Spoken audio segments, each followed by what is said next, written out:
Good evening, everybody. Tonight we will go deep into the realm of the unknown and question everything as we search for the truth. We will explore the possibility of countless phenomenon within the ultraspectrum, and together we will learn that it is all connected. This podcast is brought to you by the Experiencer Support Association, and it is a live stream broadcast. If you have a question, send me a super chat or become a YouTube member.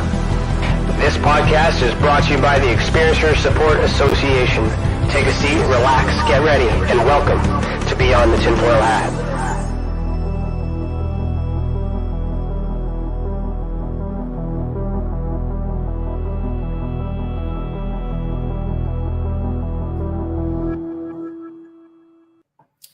Hello, everybody, and welcome to Beyond the TinFoil Hat. Today is Thursday, October 6, 2022, and I, Ryan Stacey, am your host this evening. I'm a licensed private investigator, a citizen journalist, a former MUFON guy, and now the Director of Investigations for the Experiencer Support Association. Welcome to the channel, and thank you for joining us this evening. Special thanks to all our YouTube members who help us keep this program and others free for our experiencers. Remember that as a member, you get to ask questions live here tonight. For all you non-members, you can super chat or send a tip on Rockbend to ask your questions to our guests live. Every little bit helps. Keep this free for everybody. At the 2-hour mark, Cece and I will have our after chat, so stick around and we'll keep the conversation going and chat with everyone that's in the live chat. Okay. We will discuss what we thought about tonight's episode and share some recent news for Tesla. We had some updates on the website today too, so we're going to talk about those. Tonight's theme, which is Experiencer Testimony and Discovery Journey. Our guest for Season 4, Episode 32 is Sev Tok. Sev is a speaker, author, spiritual counselor, experiencer advocate, and a lifelong experiencer. Originally from Istanbul, Turkey, she emigrated to the U.S. as a little girl, not knowing English as she started first grade, and earned a Bachelor of Science degree in biology from Loyola, that's tongue twister, University. Sev's ET contact started at age 10, which she kept secret until 2017 when Grays burned red X marks into her back. Interesting. This ET contact prompted her to come out in 2018 as a speaker at AlienCon, and through her book, You Have the Right to Talk to Aliens, endorsed by renowned ufologist Kathleen Marden. Perfect. I like Kathleen. Sev is featured in the Canadian TV docuseries Encountered UFO Physical Contact, has been interviewed around the world, speaks at conferences, and is honored to be the Master of Ceremonies at MUFON's International Symposium in Denver in July 2022, so this year. As MUFON field investigator, the Assistant State Director for North Carolina, and as a member of MUFON's Experiencer Resource Team, used to be Research Team, Sev helps experiencers around the world. She also offers personal and private guidance to experiencers through Tell Me Your ET Story on her website, planetsev.com, her monthly newsletter, and her YouTube channel, Alien Spirit TV. For the past 12 years, Sev has been conducting soul sessions with clients around the world. The sessions offer interdimensional guidance to manifest one's purpose and activate multidimensional DNA in order to design a fulfilling, successful, and dynamic life. A planet and star system are named after her in the Star Wars galactic system. I was going to say that. Awesome. You can find the Sev Tok star system and planet in Wikipedia. We're going to look at that later. Sev lives on the inner banks of North Carolina, and you can find her at, again, planetsev.com, and we'll share her website after the break. All right, Sev, put on your tinfoil hat, and we're about to go down a rabbit hole. How you doing? Good evening. It's a pleasure to be with you. Thank you for having me. Yeah, no, thanks for being here. This is great. So I said Experiencer Research Team because it used to be that way. When did they change it to Resource? Yes. Did they change it to Resource recently? Yes. Okay, perfect. Okay, so we're going to start the night off with an icebreaker. I forgot to mention that. So Cece has prepared an icebreaker question for both of us. And I'm going to read it out for the first time live, and we're going to go from there. So I'm just going to play it a little jingle, and we'll be right back.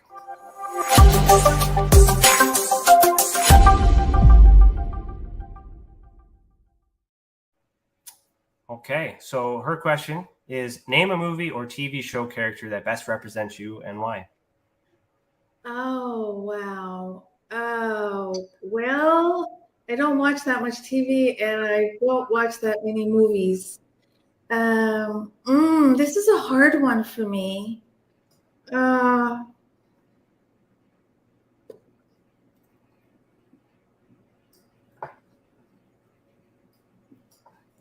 I just don't watch a lot of TV or movies, so I really can't answer. I've been watching a lot of Green Acres lately. Okay. Anyone from Green Acres? Arthur the pig. Oh, okay. For me, I can't think of. That's a hard one for me to think of too for myself. Who would I want to play me in any movie? I don't know who I would be. I think it depends on what you think of me. There's good sides of it, you know. But all right, thanks, Cece, for the icebreaker question. All right. That's okay. Oh, good. It broke the ice. That's the whole point, right? Yeah. Okay, so the first question I ask every guest, it is why are you the way that you are? And what I mean by that is walk me through your life on how you got to here in this moment. And you can go as far back as you want to go, and then we'll just see how far that conversation goes. And then I'm going to make notes, and then I'll ask questions along the way, and then we'll be good. Okay. Well, thank you. Why am I the way I am? Well, yeah, there's a lot to that because I believe that the way I am is not just because of this particular 3D life. I think the way I am has to do with also the other lives that I'm living that people call past lives and the experiences that I'm having in the multi-dimensions. But if we just concentrate on the 3D Sev, I immigrated here, like you said in my introduction, from Turkey, and I learned English. I was a girl when I came here, and for the first several years that I was here, I didn't know English.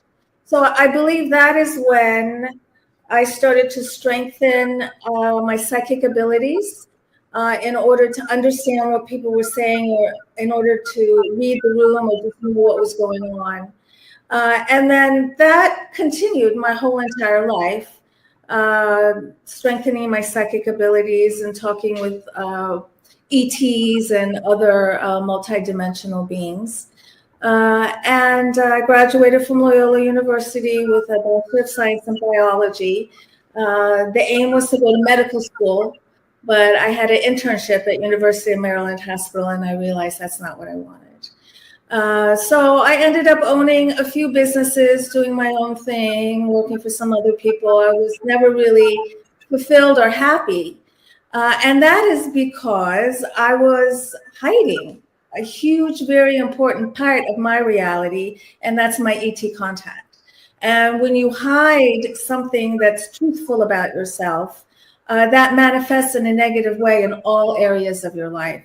So looking back on it now, I can see why I had difficult relationships. I can see why I was never fulfilled, and I was always looking for a different job or looking for a different career. And it wasn't until I came face to face with my ET contact, which was the most difficult thing I had to do. It was my biggest obstacle. And that just happened recently. That happened in 2017 when I moved here to the Inner Banks of North Carolina from Capitol Hill, Washington, D.C. I also lived in Baltimore for a couple of decades.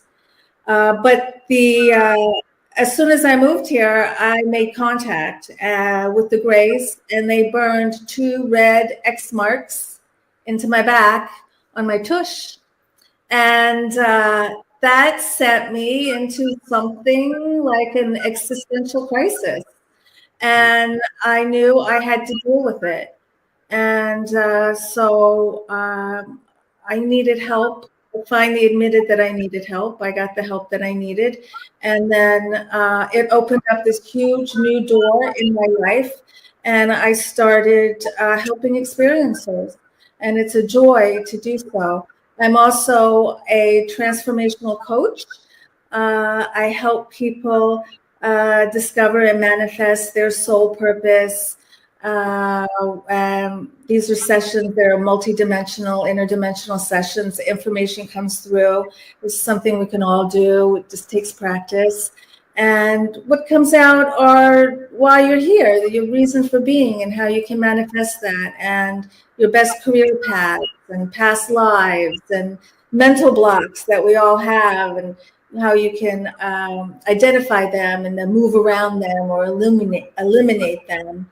And the sessions, I call them soul sessions, and they're basically geared to help you become as happy as possible. Okay, that's a beautiful thing. That's you fit right in. That's it. Thank you.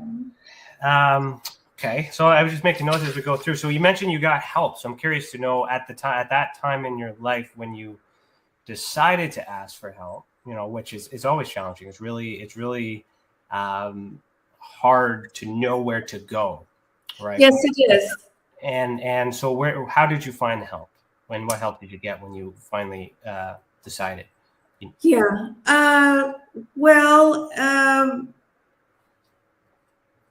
really good friend of mine, Elizabeth, who lives on the island of Maui in Hawaii, she called me one day and she said, I really think you should see Unacknowledged by Dr. Stephen Greer. So I watched it and it lit this fire in me. And as soon as it was over, I went to my computer and I told myself, I have to send a picture of these X's on my back to somebody because I need help. And I heard in my head, I heard MUFON. And so I went on their website and I found Kathleen Marden and I contacted her and she responded very quickly. And she spent about an hour and a half with me in a Zoom session. And she validated a lot for me and she was greatly helpful. She's my friend and my mentor today. In fact, she endorsed my book, which I'm very grateful for. And that's how I started to get my help. I had to also help myself. So this is a process that has a lot of deep personal introspective work. You have to go places that sometimes places. I found out why I was hiding my ET contact reality.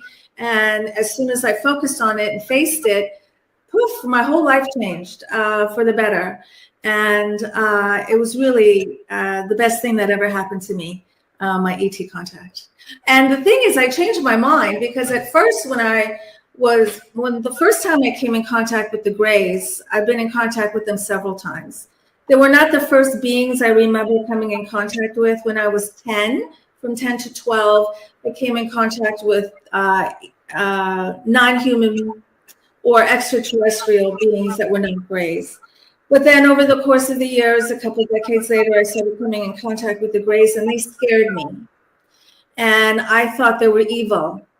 And I thought they were victimizing me. And this is because I thought everyone was victimizing me. I spent most of my life in a victim vibe. And so what my ET contact did for me was to bounce me out of that victim vibe, which is a really bad state to be in. A lot of us are in it.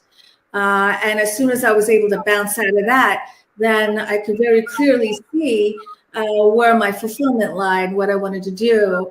And I was able to express my authenticity. So that confidence came from that too. So you were validated. So Kathleen, I've worked with Kathleen. She's a lovely lady, very intelligent lady. I spent some time in the Experiencer research team, now resource team with her. And lots of good things have come from her.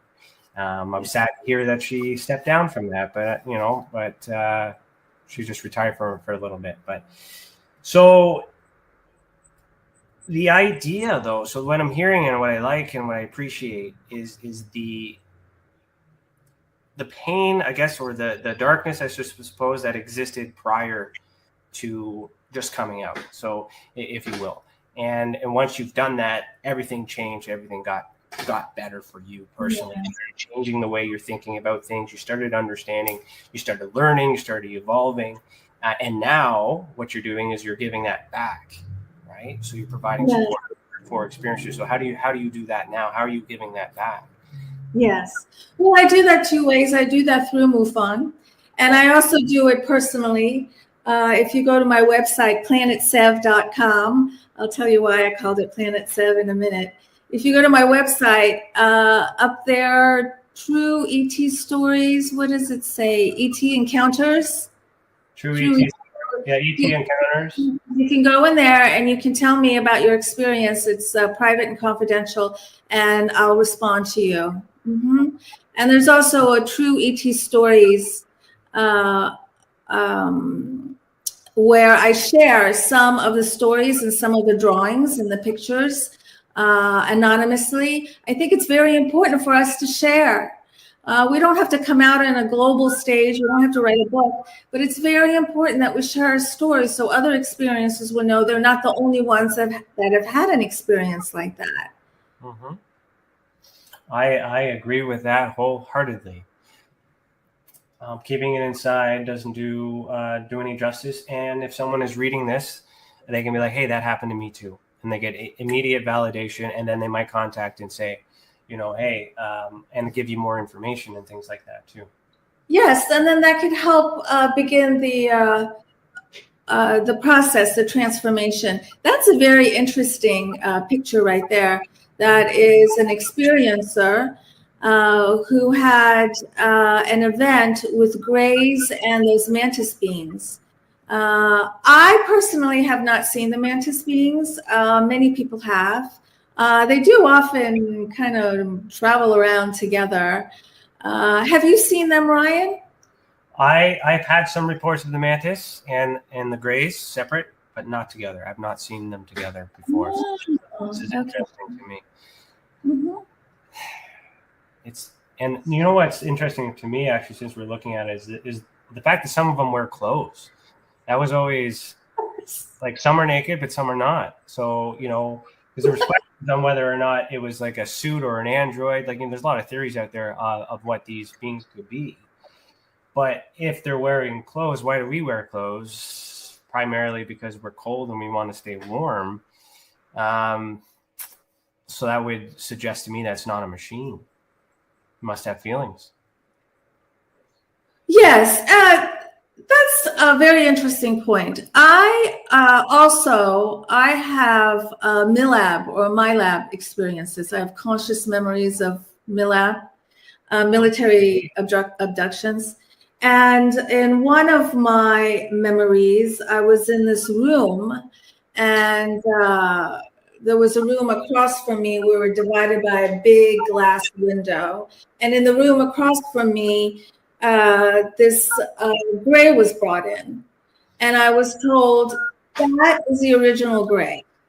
And then that one was taken out, and then a smaller one was brought in. And I was told, that's the hybrid of the original. And then that one was taken out, and the smallest one was brought in. And I was told, that's the hybrid of the original. And with each step down, sentience was lost. So the smaller ones felt robotic.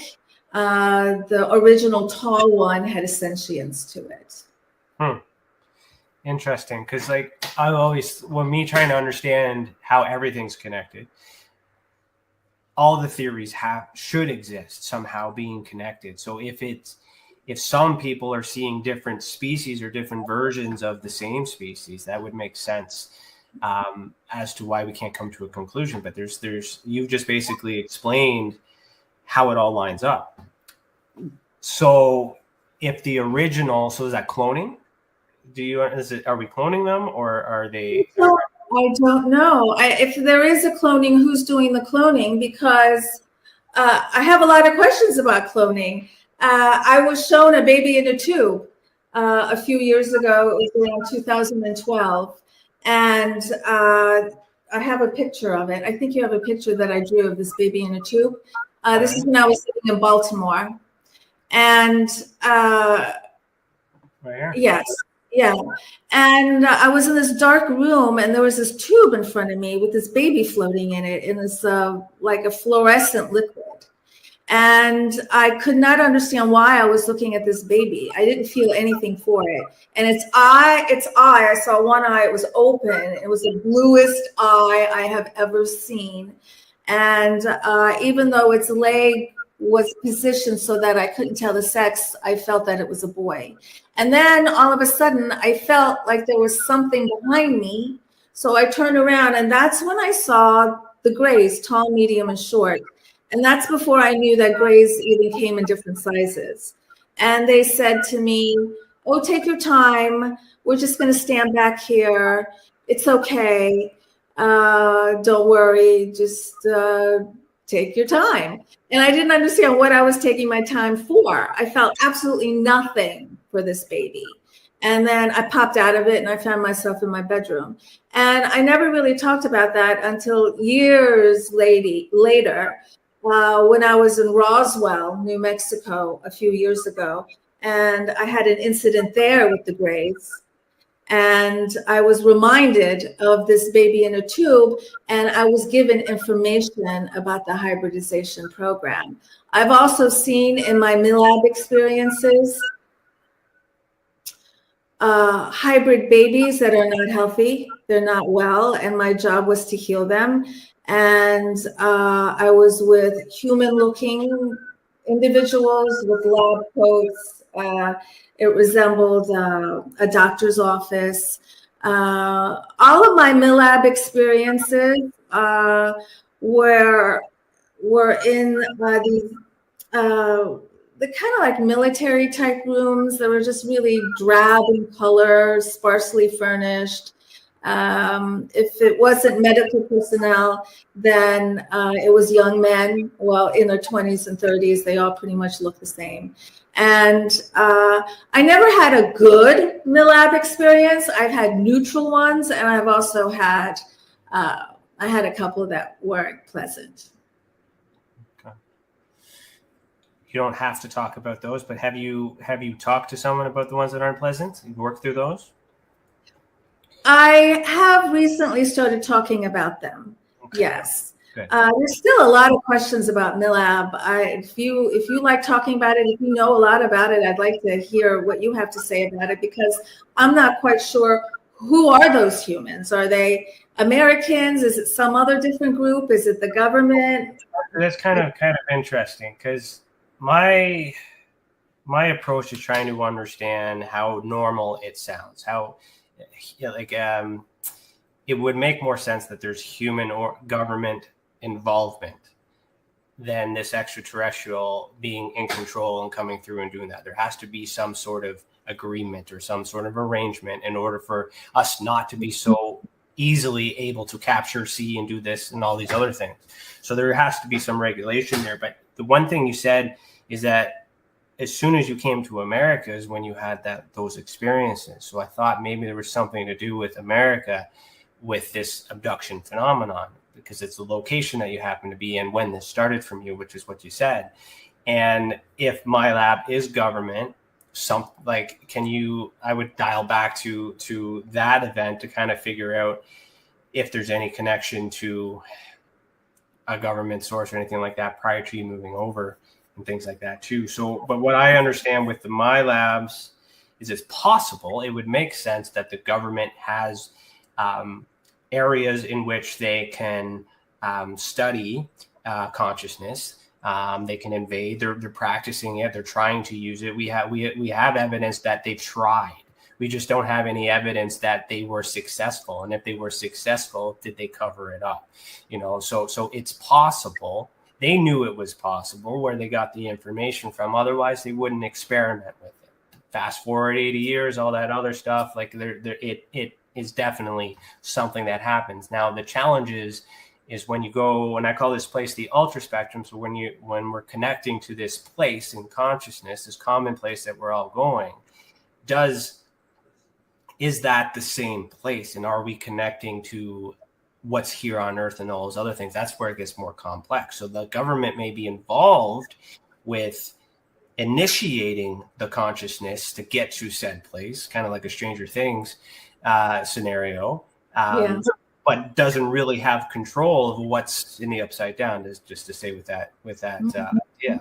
So they need to focus on, that's where, and I think that would justify or perhaps explain the reason to continuously visit, because they may have activated, there's proof that it worked, And then now we need to follow these experiencers throughout the course of their lives to see how they adapt, to see how they evolve, see how they, I guess, combine with whatever it is that they've done. Because some people get injections. There's a whole bunch of different things and scenarios that happen in these labs. So if you want to elaborate more on your experiences, then we can talk about that. But I mean, as an experiencer, I don't like to pry on a live show. So yeah, thank you. I appreciate that. So I do believe that the government debriefs, or some organization debriefs experiencers, because we're given a lot of information. We're giving information about new scientific innovations. We're given information about psychic abilities. We're given information about the hybridization program, and we're also given spiritual information. And all of this information is very empowering for the individual. I do not think that the United States government wants empowered individuals. And so it could be a threat, this information that experiencers are being given. And the government wants to know what that is.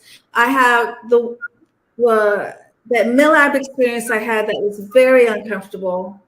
It was beyond uncomfortable. It was like mental torture. They wanted me to do something that was psychic in nature. And I didn't want to do it because I knew that it was not for a good reason. And I knew bad things were going to happen if I did it.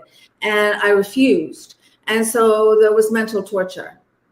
And it was very difficult. And yeah, I don't want to go into all the details, but it's a little haunting. So they're taking the information that we have, and then they're trying to use it for their benefit, which is not positive. This is my experience. Well, that's a common experience. And if you understand the way the government is, reverse engineering, and all these other things, they're using us as weapons. So that's why I'm saying the science exists, Yes.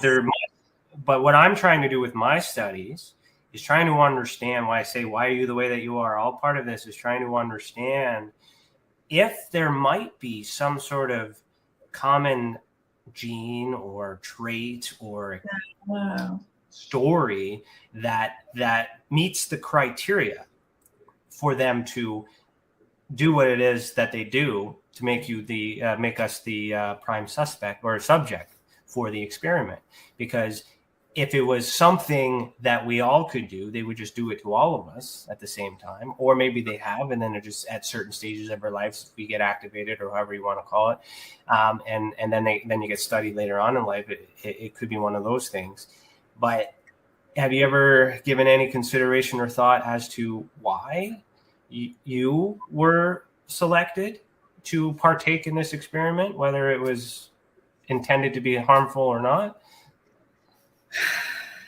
I think they're interested in all experiencers. So it's not just me selected out of the experiencers. I also know that a lot of experiencers have military backgrounds. And my grandfather was a lieutenant colonel in the Turkish army. And then I also had very high level positions I have relatives that were in high positions in the Ottoman army. And everywhere I've lived, Right. Everywhere I've lived, I've been very close to some kind of base. And I never really realized this until recently. Very, very close to a major base. I am still today. So there's something there, I do think. What do you think? Well, it's interesting to go back to the whole, like, what happened before you came to America. So if that already existed in your history, in your life prior to, there could be some connections, because the time frame, depending on the time frame of when all this happened, like this, a lot of, if we go back to the specific year and look at the way the world was then, you can kind of figure out the place of war. But what's interesting about this is similar testimony that I've heard many times. We have an experiencer in the chat. Her name's Lisa. She's very open about her experiences. I'm just going to acknowledge her because I know she's here. Lisa, this sounds very similar to some of the things that you've been that on the cases we've been working on. So I hope that's validating for you. And as an investigator, like, to me, that's corroborating evidence, because I didn't know any of that prior to talking to you. And I've always used Lisa as my she was my last case with MUFON, but my first one with Tessa when I started doing this, studying the experiencers segment of my career. So she's my patient zero, I guess is what I always say, because everyone to her, because she has a very unique and interesting case herself. My lab is in there. Another thing too, Lisa, I mean, I know your cases quite well. They're on the website. And she's quite open. She's written a book about it too. So I don't do this with all experiencers. I'm just kind of prefacing that, like, we know I'm okay to talk about it, but she's also mentioned the different sizes of grays too. But we didn't have an explanation or a logical explanation or a thought as to why there would be variance. I thought maybe, younger age difference, maybe they're teaching the kids, like you would think that. But the way that you had explained it with the intelligence as it degraded as they went down, I resonate with that hypothesis as well, because there are some reports that thinks that they're androids. There are some reports that thinks that they're humans, and if it's a combination of all of it, then that would make sense. But the common fact between the two stories is this tier of heights and these mixed beings as well, and different things, and a lab, and like there's a lot of commonalities between the experiencers.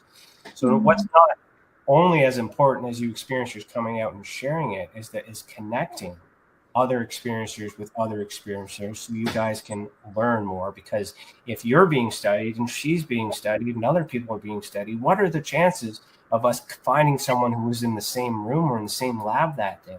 And then you have a witness. Yeah. Even though it's in your mind.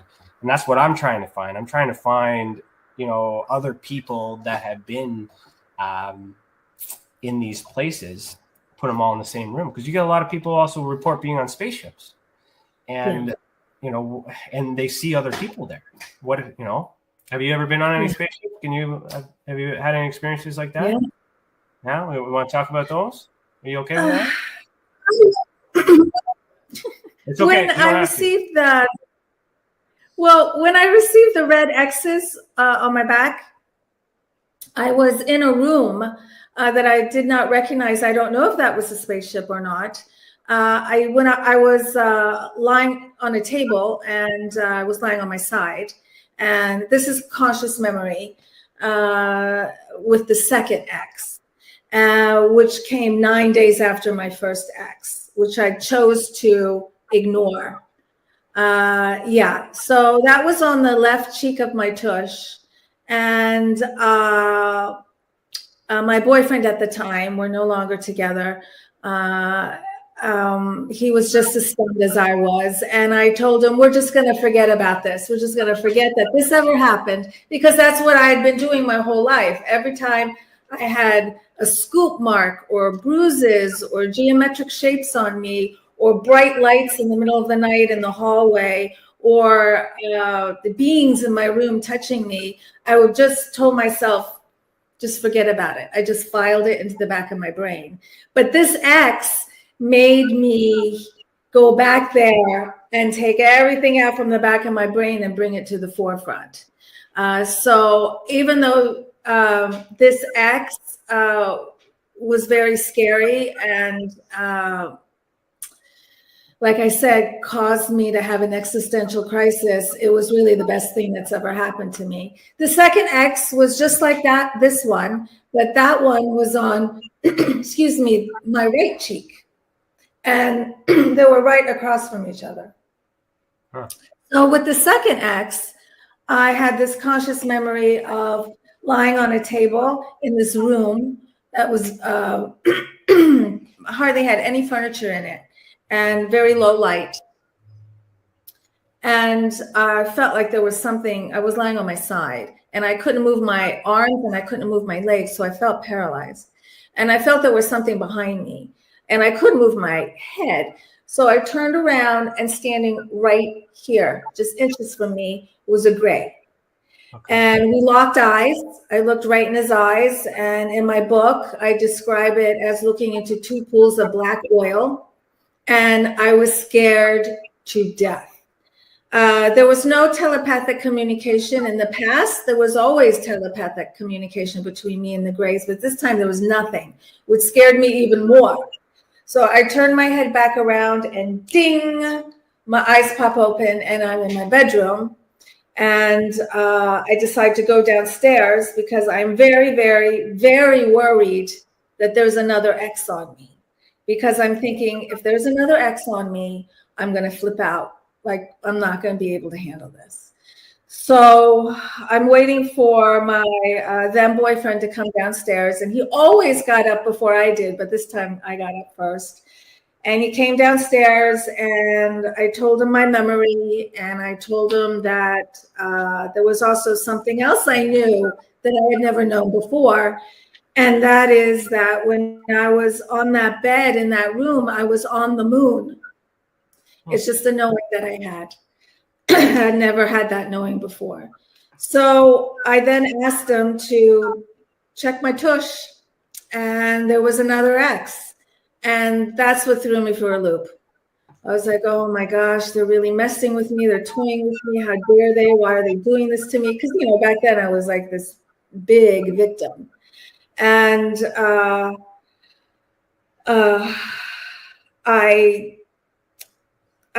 decided that I needed help. I had never gone for help before. And so I know what it feels like to deal with this all by yourself, not asking for help. It's turmoil. It's torture. And then often many of us cannot talk to family members. Maybe we can't even talk to our friends. But these days, it's a lot easier to get help, isn't it, Ryan? Because of shows like yours and all kinds of experiencer groups and all kinds of it is Facebook pages. If you're in the circles, but it's hard to get to expand this circle because of media and all these other things too. It's almost like a secret club, but it is getting easier because more people are doing the same thing, offshoots, different departments and stuff like that too. I do have some questions about it. If you don't mind me asking, is that okay? Or is it okay with it on the screen? It's not re-victimizing or anything like that? We're okay? Okay, no. Perfect. I don't resonate. Do you remember, like, anymore? Are these scabs? Are these scabs at all, or what did this feel like? Give me more information. Okay, so when I ran my finger across it, I couldn't feel them. They weren't raised, but looking at them, they look like burn marks. And actually, a few months ago, I had these 3 marks put on my upper right thigh that over a course of 8 days, those marks started to change and they became like burnt skin, and then a geometric pattern emerged. And I put those pictures on my Facebook page. I'm on Facebook and Instagram, and I have a YouTube channel, Alien Spirit TV. And that I could easily see because it was on my upper right thigh, and I could feel that, and that felt burnt. That felt like something burned me. This I could not feel when I ran my fingers across it.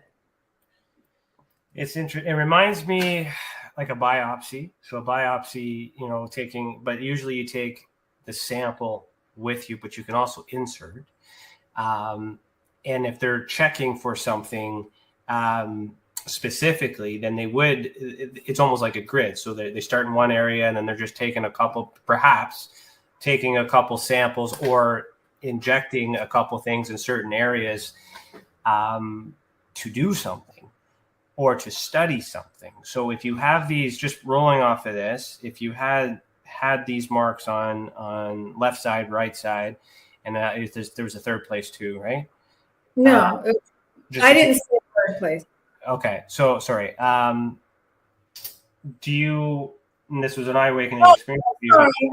I I'm sorry to interrupt you. When you said the third place, do you mean that the burnt mark geometric shape that I was just talking about? Yeah, just the same idea. Okay. So do you think, or have you learned or discovered any change medically or biologically for the better, perhaps, after this has happened? It's more a mental change. Yeah. It's a shift in perspective, and it's a very beneficial shift in perspective. So, of course, I wondered, why did they put this mark on my tush? And I think there's a couple of reasons. I think first, just to get my attention, because they had been communicating with me and leaving marks on my body for years, and I kept ignoring them. So I like to joke in my head that they were talking to each other and like, how can we get this girl's attention? And they're like, let's just put a big red X in my ass. And so that got my attention. It's hard for you to see it, though. It wouldn't be easy for you to notice unless you checked in the mirror or something, or someone else saw. No, what happened was I was in the kitchen unpacking because we had just moved. This happened my first or second night that we just moved. And while I was unpacking the dishes, it felt like something bit my butt and it hurt, like a bug bite or something. So I yelled over to Patrick. I'm like, Patrick, will you look at my butt? I think a bug bit it. And that's when I bent over and he looked at it and he didn't say anything. It was just silence, which scared me. I'm like, well? And he goes, yeah, there's a bug bite, but there's also a red X. And I was like, what? Take a picture. When I saw the picture, I knew it was the Grays. But I didn't want to go any further than that. I just wanted to ignore it. I wanted it never to happen again. I just wanted it to end right then and there. But it didn't. 9 days later, I came to in my bedroom with that conscious memory of being on that table. Interesting. So you need to try to understand the why, right? So so it is said that Kundalini energy rests in the lower part of our body, like where the tush is. And when Kundalini energy is activated, what happens is you are compelled to be your authentic self. You want to know the truth about everything. It's a driving force. So I think that might have something to do with it too. The only fact that I'm aware of is having allergies is when you have a bad allergic reaction, they usually insert the needle in the butt because it's a large muscle and it gets to the heart real quick. So that's why I'm trying to understand if they were extracting or implanting, right? So if something had touched, some device was used either once or several times to add something or remove something. So if the Kundalini energy is in that area and that fact backed onto this, then it would suggest that they activated it, which kind of goes to that theory as to back to the MyLab idea, is they might be aware of this something that exists in all of us, and it needed to be activated in order for you to do what it is that you're doing, which means there's a purpose for it, which means it's needed. Yeah. So where are you at now? Like, are you still being Yeah, just a few months ago, I had that geometric shape burned into my right thigh, and that was accompanied by an orange orb that I saw outside. And then the day before that, I saw a craft go by. And what I started to do was write everything down, because I didn't write things down for many, many, many years. I wish I did. So that is something I suggest to everybody. Write it down, because you'll start seeing patterns and you'll also forget. And I do wish that I wrote down more. But now that I finally started writing, it was only because I wrote down that I saw the orb and that I saw that triangular craft go over the trees. And then I wrote down that burnt geometric mark in my thigh. That's when I saw, oh, those all happen together. Because one thing experiencers tend to do is we tend to think of our experiences in an isolated way. We tend not to weave a common thread through them, and to see them in some kind of sequential order. A lot of times we just see them as individual events, but they're tied. They're all tied together. Mm-hmm. With our reporting system, we allow paranormal experiences as well as consciousness experiences, not just UFOs. And what I've been doing with my research is with the individual experiencer is I'm investigating each of these cases on an individual level and trying to compare the paranormal, like remove the paranormal and UFO archetypes just to compare it to the experiencer. But at the end of working with an experiencer, and Lisa's one of these examples where she's reported multiple times, because you remember different events at different times of your life and stages. But once we map it out for the experiencer, we see this timeline, and this timeline usually starts with some sort of contact. That seems to be common. And I'm working on a report right now, for your report to explain that. But it some sort of contact, whether it's government or alien or paranormal, does some sort of insemination of some sort to the human being, and then all of a sudden that's when they start seeing ghosts, and then they start having consciousness experiences, poltergeist activity, mid-teens, and then become consciousness, and then Reiki masters and healers in their end of life, a little closer to the end. So I'm starting to see that pattern, but they believe it to be paranormal. They believe it to be ghost, and they separate that. They don't think that it's connected to the ET phenomenon, which is why I had a lot of challenges with MUFON, is because it was like this, like there's more going on than just UFOs, which is why I joined the research team with Kathleen Marden, where she really got involved with abductions. So that's what I was very, very interested in, is seeing the parallels. So have you had any paranormal experiences that are like quote unquote ghosts that might fall into this extraterrestrial realm? Want to talk about those? Yes. Oh, well, that's been happening my whole life. Okay. Talking to dead people, having beings appear, communicating with beings. That is just the way my whole life has been. I'd like to talk about one interesting experience that I had that was a Men in Black. But I call it an astral Men in Black. This was not a 3D Men in Black.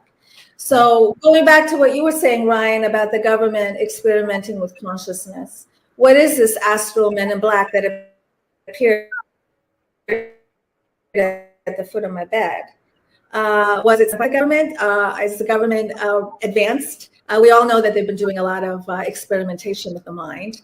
Are they advanced to the point where they can enter our minds or send these interdimensional beings to us to mess with our minds? Can our government do that? Can other governments do that? Very possible. Very, very, very possible. It could be that this astral Men in Black maybe was sent by the government. But what happened was I had a girlfriend come and stay with me. And it was the first night that she was staying with me. And in the middle of the night, she was staying in the guest room. And in the middle of the night, she came into my room and she crawled into my bed and she said, "I'm scared." And then at that very moment, I sensed something at the foot of my bed, and I turn around and it is this very tall black shadow. The room was dark. It was nighttime, but this was blacker than the darkness. And it looked like it was wearing a suit. It looked like it was wearing a hat, that whole thing. And as soon as I recognized it, it shot this energy from it into me, into my chest. And yes, it looked like that. Did it look like that? Yeah. Is that an astral Men in Black in someone's bedroom? I'll explain. I'll let you finish, and then I'll bring that back up, and I'll. That's what it looked like. Yeah. Okay. And no facial features or anything, just solid black. And so it shot energy from it into me, into my chest. I felt it come in. It was like tentacles, and it got a hold of me, and it felt like it was pulling my essence out. It felt like it just wanted to completely overtake me. And it was very, very powerful. And I have learned, I didn't know this before, but when I was younger, but now I've learned that I'm in control and that it's not in control, I'm in control.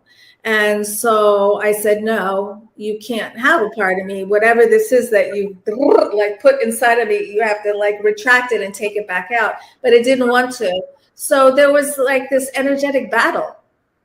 And I felt like I was fighting for my life. And it was scary. And I did not back down. And eventually it just poof, disappeared. So the next morning, I asked my girlfriend how she slept. Did anything weird happen? She goes, yeah, something weird happened. And I said, what? And she said, well, first of all, she said she did not come into my bedroom and crawl into my bed. She does not remember that at all. But she said, while I was having my Men in Black experience, she was in the guest room. And there was a window there overlooking the water. And she looked out the window, and there in the sky was a hologram or a holograph of Jesus Christ. And she's getting these messages. And the messages were like, we can do this. We can just create this vision that's not real, like a hologram or a holograph, to fool you. That's the experience she was having. So I find that this astral Men in Black is somehow tied to whoever was giving her that information, because that's not positive information. If the government can indeed do something like that, and I've heard that they can, it will be used in nefarious ways. And so something unusual happened that night, where there was a darker energy that was brought forth. And I do believe that that our darker energy came from my friend, because unfortunately she had just started down that rabbit hole, the political rabbit hole of, Hillary's going to be arrested tomorrow and they eat babies, and it just went on and on and on and on. And that's a really negative vibe to be in. And when you are engaged in low frequency thoughts or in low frequency activities, that changes your personal vibratory field, brings it down. You're not resonating at a higher level, and you align with beings that have a similar vibration to yours. And so she was aligning with these lower frequency beings. And everywhere we go with our beings, we go with our peeps, our spirit guides, and all the other things. Everywhere we go, they're there. And so even though you're trying to keep a high frequency, it could very well be that there are lower frequency beings that just kind of want to test you or just pop in every now and then. And especially if they belong to your friends, it could very well be that they are in your house. Mm-hmm. I like that you called it an astral Men in Black. I mean, I wrote that down and I was holding on to that thought this whole time, because the hologram technology, and that technology could be this paranormal stuff that we call ghosts. It's just not understanding what we're seeing if it's government related. And so this particular experience here, this experiencer reported seeing this entity or being coming out of his closet, and there's this portal. Okay, but so this is just on our website through, and this is the original drawing here, but through the regression and testimony of that too, he's had some out of body or some off-world travel, secret space program kind of idea, where this individual had come to recruit. So through the portal, mental experience, now doing this off-world military stuff, gets injured in this particular one. This is a crest that he had seen. So, and then there's this is the regression audio analysis. So this is one of the cases that I've done, but I'll just put that in the comments. Wow, interesting. To piggyback off of that, this is in Canada as well. He spoke of Camp Hero. I'm recalling from memory, the Montauk Project in New York. which is, I do believe that's where they get the idea from Stranger Things and experimenting with the mind, MK Ultra, all that stuff is there. So it's hard enough for us to capture images of flying saucers in the 3D world, and yet all this other stuff may be happening in a holographic world or another dimension, interdimensional, which I call the ultraspectrum. So when we get these drawings, and this is something I often talk about, I'm just using this example, that even though that's a drawing, for those I've been following for a while, we have witness testimony right now live that corroborates the case that's already been documented. So adding the layers of evidence together reinforces the possibility that this happens. And to add Lisa's experience on that, she has experience with Men in Black as well. And I've always, thinking in the three-dimensional world, if they're actually there in the 3D world, it wouldn't make sense for them to be parked outside because other people would see it. And as a private investigator, I know that that's the worst thing you could do for surveillance, is being so obvious. But if it's not, and it's in her mind, and she's seeing it in the astral side, so these astral Men in Black, then it fits. And if it fits in that way, then this is why the experiencers are very important. This testimony like this and others is disclosure, because as more people come forward and share their story, you have a credible background. You have lots to lose for coming out and saying these things. Right. So that speaks to the testimony too. So what is your end game? We're going to go into to a commercial break soon, but what are you hoping? What is what is the world that you're trying to create for you and everyone else with your work? Now that you have all this information, you're an experiencer, you've learned it's something that's happening. You have these abilities. You're doing good things, but why? For consciousness expansion, individually and collectively.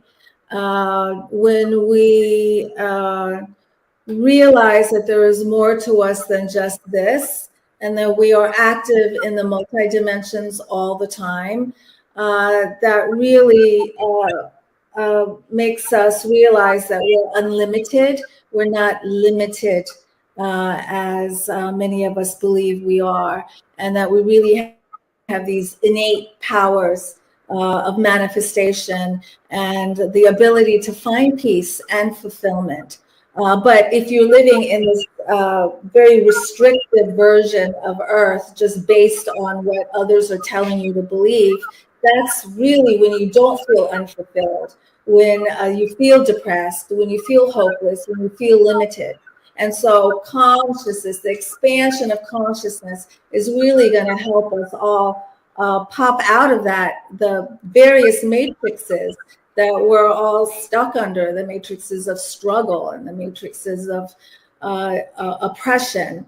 We can all bounce out of that as we broaden and expand our consciousness. So that's why I'm doing this. It's all about consciousness. It's all about just opening people's minds that you're unlimited. Mm-hmm. I appreciate that, and thank you for doing that. So we're going to pause right here, but we will be back after our commercial break.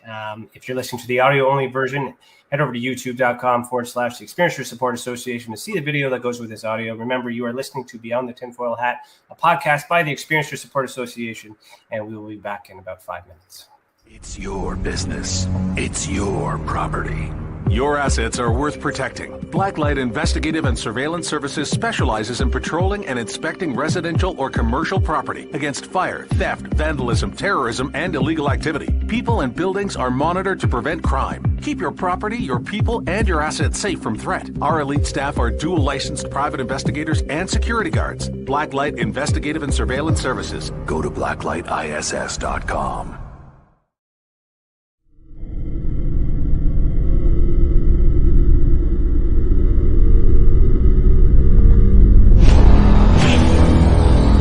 The same thing that draws aliens to our planet is the same thing that draws us to others.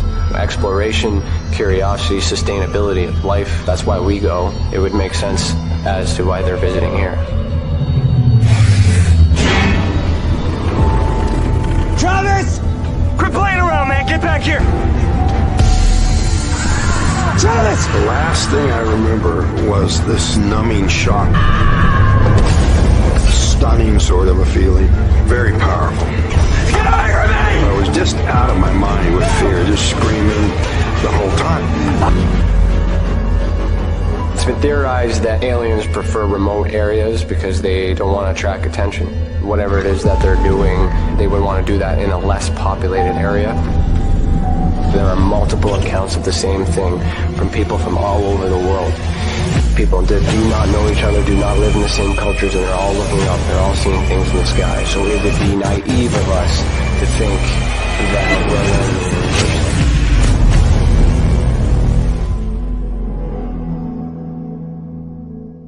Ryan is one of Canada's leading new UFO investigators. He conducts and oversees UFO investigations on a constant basis and was really taken by his research. He's compiled a tremendous amount of data regarding UFOs in Canada. And just as interesting, he really goes over how UFO investigations are done and what are some of the mistakes that people make when they submit evidence. Note for starters, don't edit your videos or photos before you send them. If you want to hear more follow-up conversation between Ryan and myself, you can go to richardolamembers.com, where we have a candid conversation on ufology, the paranormal, and more. And remember, while we learn and grow and search for the truth, let's be good to each other.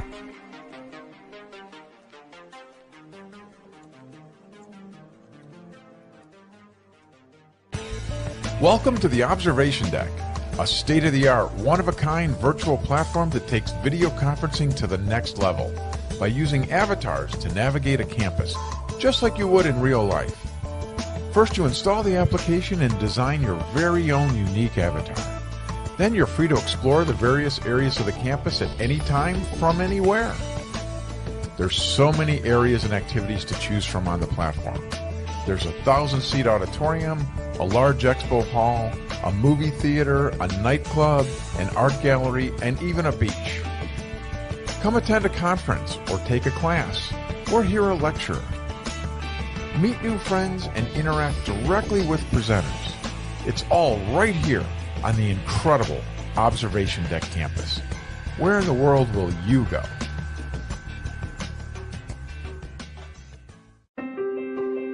Have you ever wondered, or maybe just thought to yourself, if there were others just like you? You know, people with extraordinary abilities, psychogenic advancement, and perhaps unique intuitions. Maybe you just wondered if there were other people who experienced unimaginable, unexplained, or even unusual and paranormal events. Are there people who have more questions, more fears than answers? Well, you're not alone. You've never been alone. We believe you. Sign up for EA today by going to tesacan.org/EA. That's TESACAN.org/EA.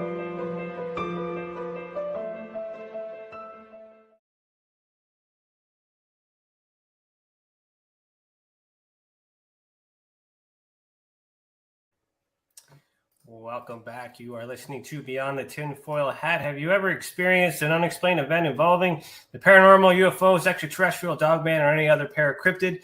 Head over to our new website, www.experienceyoursupport.org, and submit a report. Let the others who have already reported be that example that proves that we are making a difference. And if it wasn't for these reports, none of us would be able to do what we do. And for that, we thank you.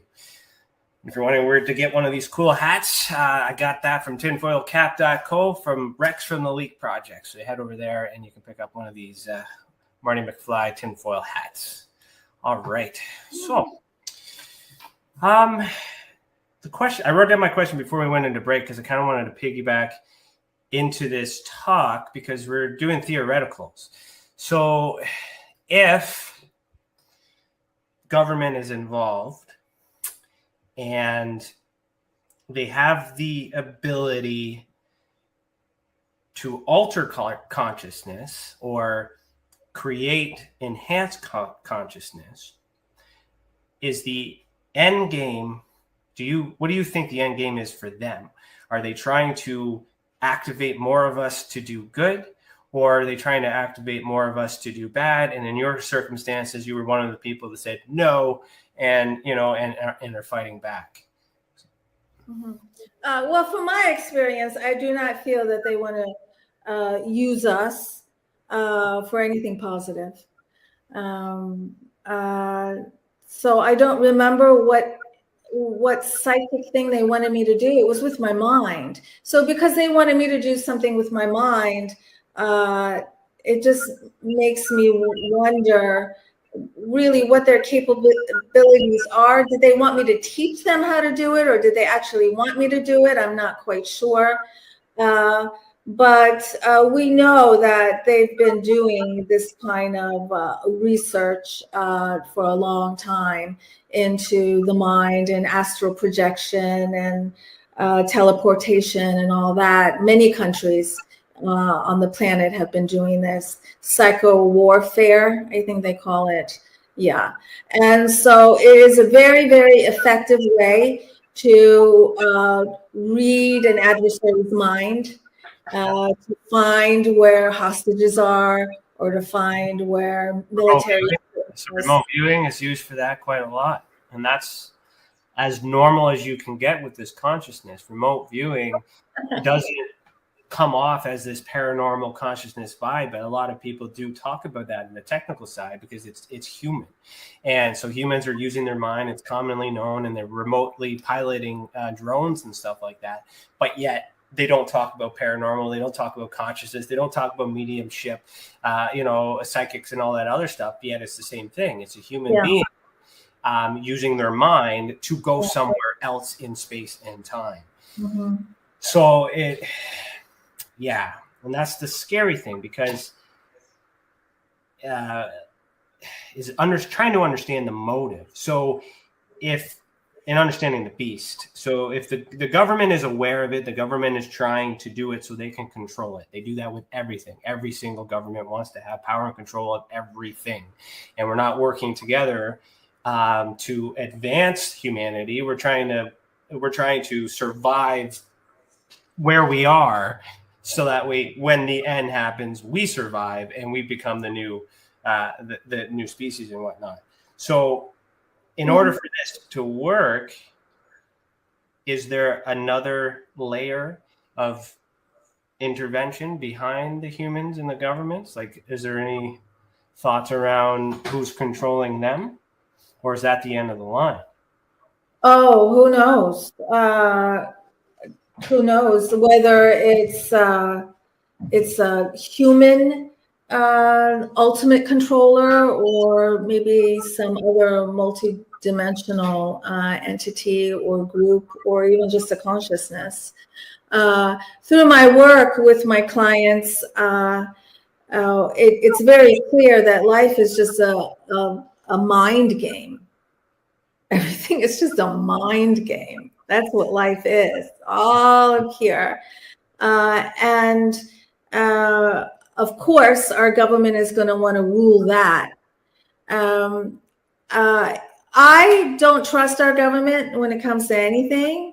So I really do think that, we hear these stories about our government making deals with ETs and things like that. I don't know anything about that. But I do know that in my experiences, there were humans and ETs together, humans and grays. Now, I have come in contact with other beings that were very loving and very kind and gave me really interesting information. There's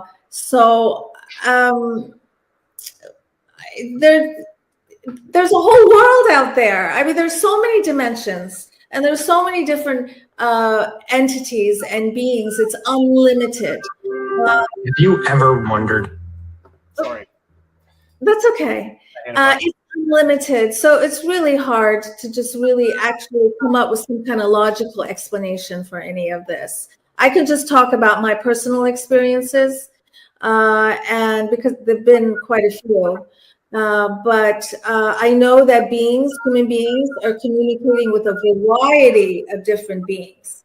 One thing that humans like to do is to categorize, and also human beings like to have this sense of belonging. So there is a lot of emphasis, in my opinion, put on where am I from? Am I Palladian, or am I from Venus, or who are my people? What star nation am I from? And I don't really get into all that because I believe, since I believe that our soul is split into a variety of consciousnesses at the same time, which we call past lives, which are all happening now because quantum physics says that everything's happening now, that really we have the experience of being a variety of different beings, of being ETs, and a variety of different beings from a variety of different planets and dimensions. So just to say I'm a Palladian, to me, is very limiting. You might be a Palladian, you might be a million other different things. But humans like to try and make this as logical as possible, and humans love self-definitions, love to give themselves definitions. And definitions can hurt you, and they can also help you, and you can always change your definitions. So I don't know, Ryan,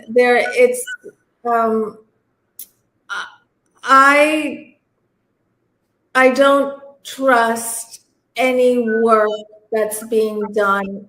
I don't trust any experience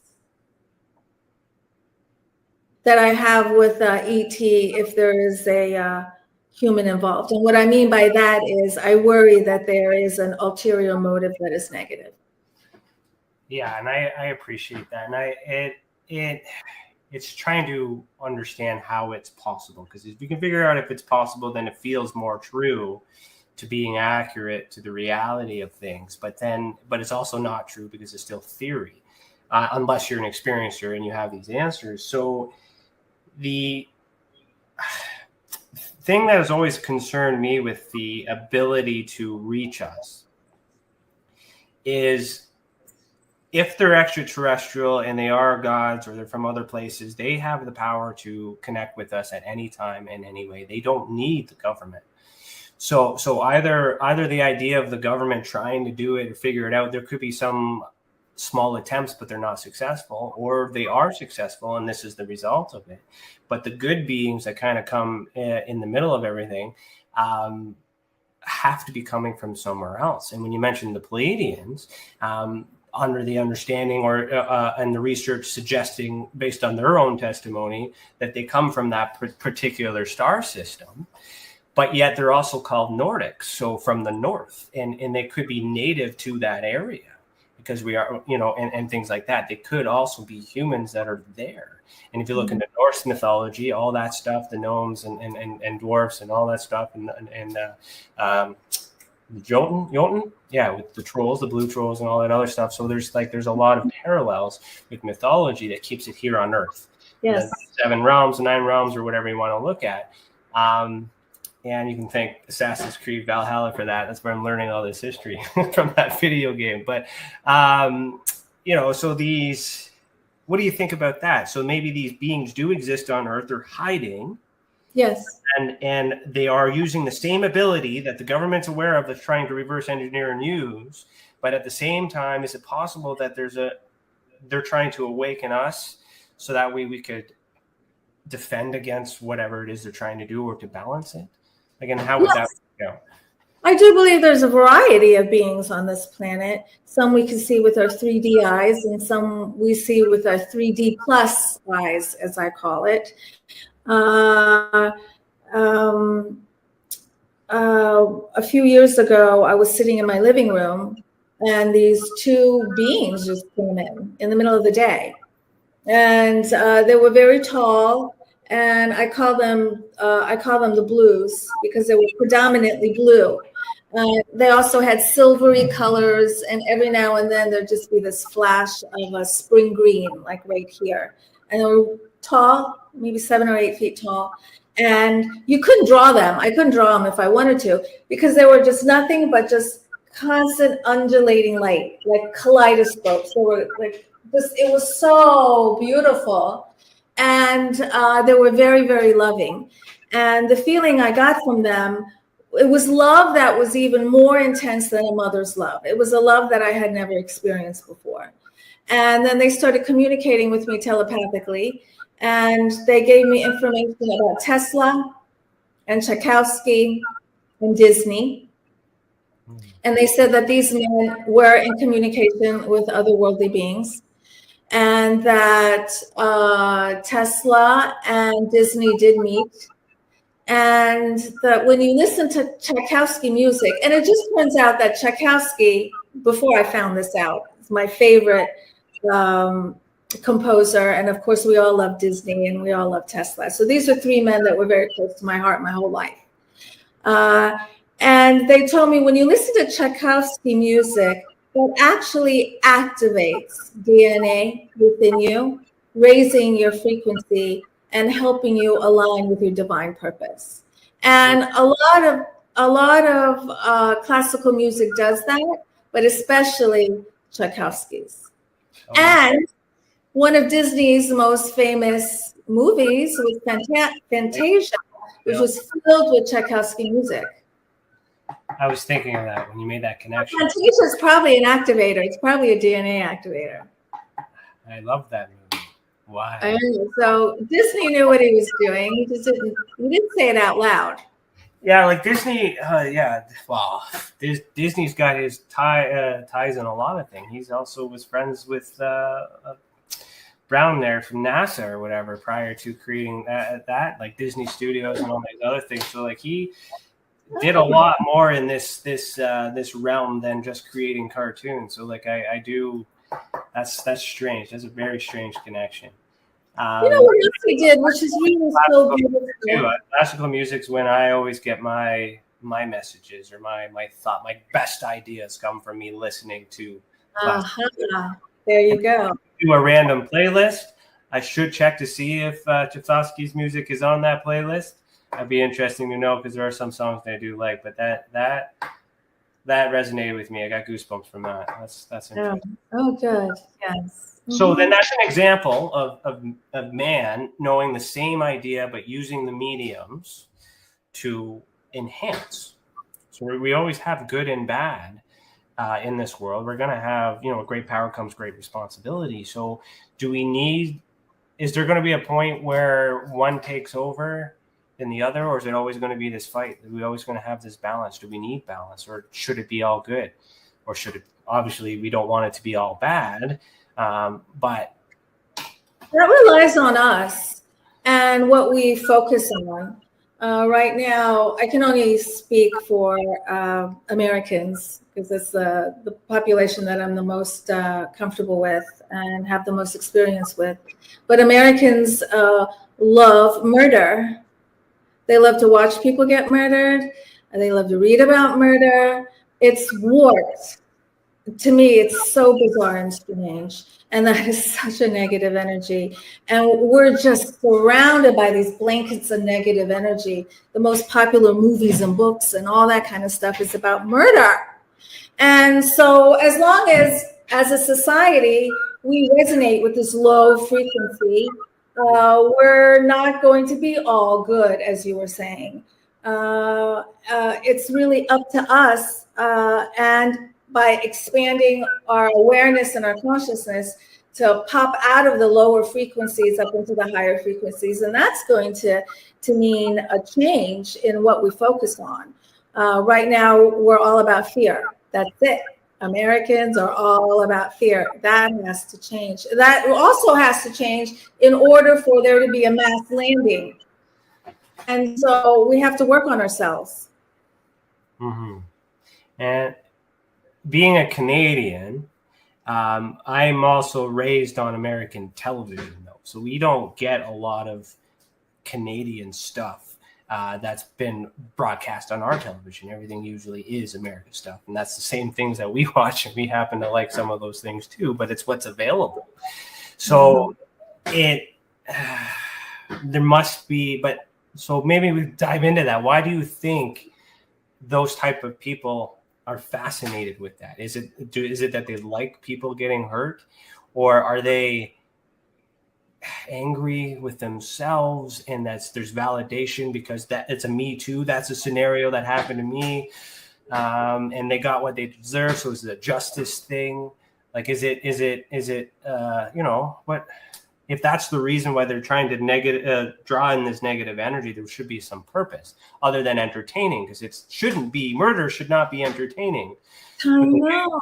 The news slogan usually is, if it bleeds, it leads. And that's, if there's something interesting on the news, we're like, hold on a second, someone got hurt, let me hear what happened, right?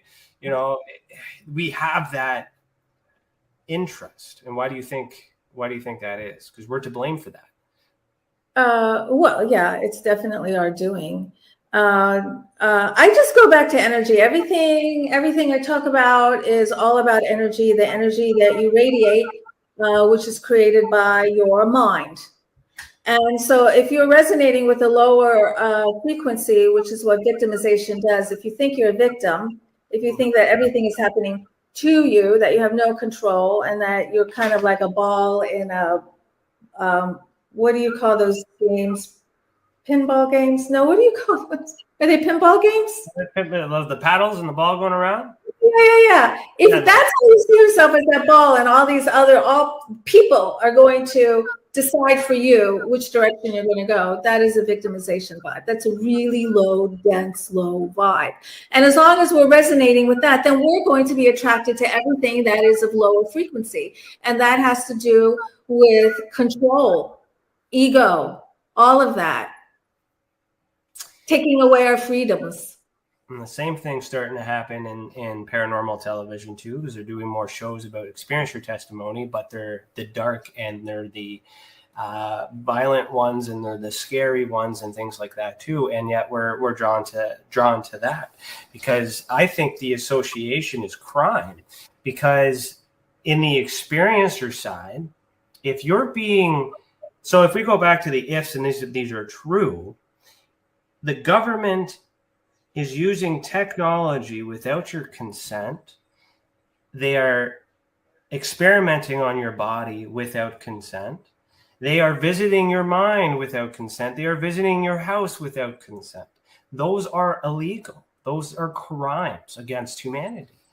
So if it's human element, then they can be charged with things like that. So I think we are victims to a lot of things, and we're drawn to it because we want to know how it worked out. So that way, when we ever come in these scenarios, then I see those parallels in these paranormal sides too, because we're victims too.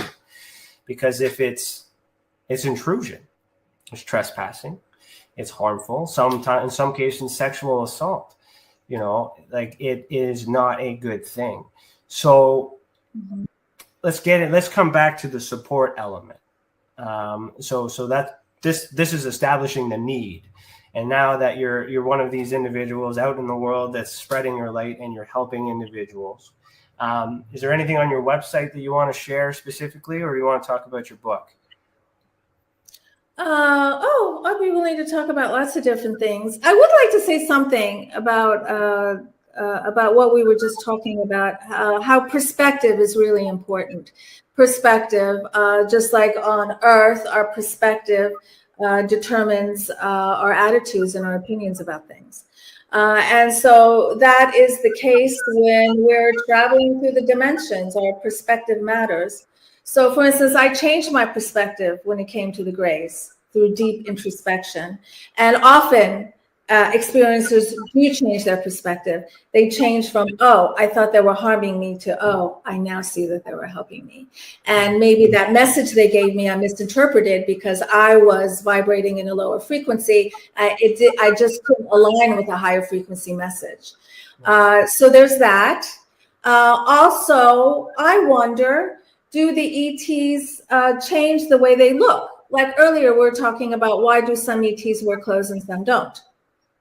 And so is that for us? And so if you look at what ETs look like in the 70s as opposed to how the ETs look now, they're very different.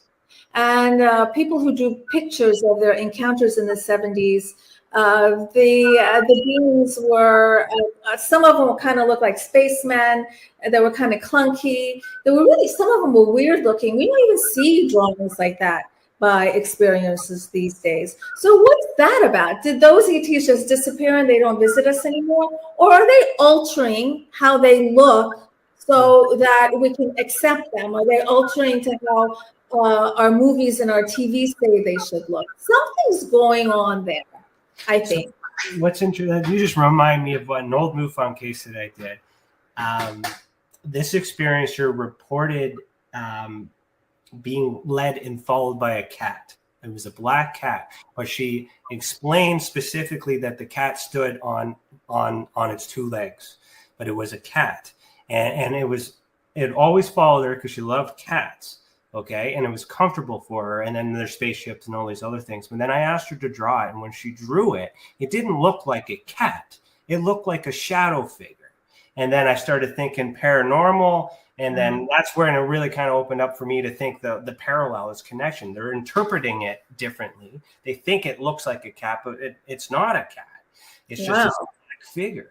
But to her, she was more inclined to follow the cat out the house down the street to catch the cat. Next, you know, she's in a spaceship. So there's like a trap mechanism there, but she was more inclined to follow it than a very scary being. So that is possible. That was an interesting case that just totally. Yeah, I never heard that before. And well, I've heard about a lot of times when there are reports about little kids, and sometimes they look like clowns, or sometimes they look like bears, or sometimes they look like cute little things. They're masked. Yeah, shape figures and things like that. Like what? Shapeshifters, a lot of shapeshifters. Yes. And so there's some manipulation being done to make us maybe feel more comfortable with the way they look. And maybe if we really saw the way they looked, we'd be so freaked out that there couldn't be any kind of experience. Perspective is the main thing that we got to look at, because it depends on how they're perceiving it, what they're thinking that day, what kind of day they had. And things that I always use when I'm working with experiences is try to prove the intent, try to prove the motive. Because we get some experiences where you're sleeping in your room, you open your eyes, and there's a being standing there. Yes, you're afraid because the doors are locked. They shouldn't be in there. What are you seeing? You're in a vulnerable position, but they don't do anything. So do you know in that instance for these types of experiments that they even know that you're there, that you see them? And is there any intent to cause harm? Yes, it's terrifying, but we don't have the intent until they do something. And then once they do something, so for an example with your markings, there's some sort of intention to do that, but we don't know the motive. We don't know why they did that. We are theorizing on that, but we kind of need to get the answers from them. So do you do any when you do make contact, do you interrogate? Do you ask any questions? Do you try to get these answers? Have they ever validated for you as to, why you? Have you gotten any answers through that way? Well, that reminds me of the experience that I had in Roswell. So Roswell was about 6 years ago, and I was with my ex then, Patrick. And I had been wanting to go to Roswell ever since I was a little girl. And then all of a sudden, I had this impromptu trip to Roswell. It came out of nowhere. And my ex called me and he said, I have to go to White Sands Missile Range to do some work. Why don't you meet me in El Paso? I'll take you to White Sands. Have you been to White Sands Missile Range? Because that is a yucky place. Oh my gosh, the energy there is horrible. I did not want to be there at all. And the whole time I was there, I could just see in my mind's eye that there were offices, or there were hallways under the ground, and I just wanted to run. I did not want to be there. So we eventually made it to Roswell, and we went to the museum. It was fun. And we go to the hotel room, and he's in the bathroom, and I'm on the bed just switching channels on the TV. And I think to myself, I wish that show People of Earth was on. Did you ever watch that show, People of Earth? I don't think I've seen that, no. I think it was only on for 2 seasons, and it was produced by Conan O'Brien, who I think is a ET. Really?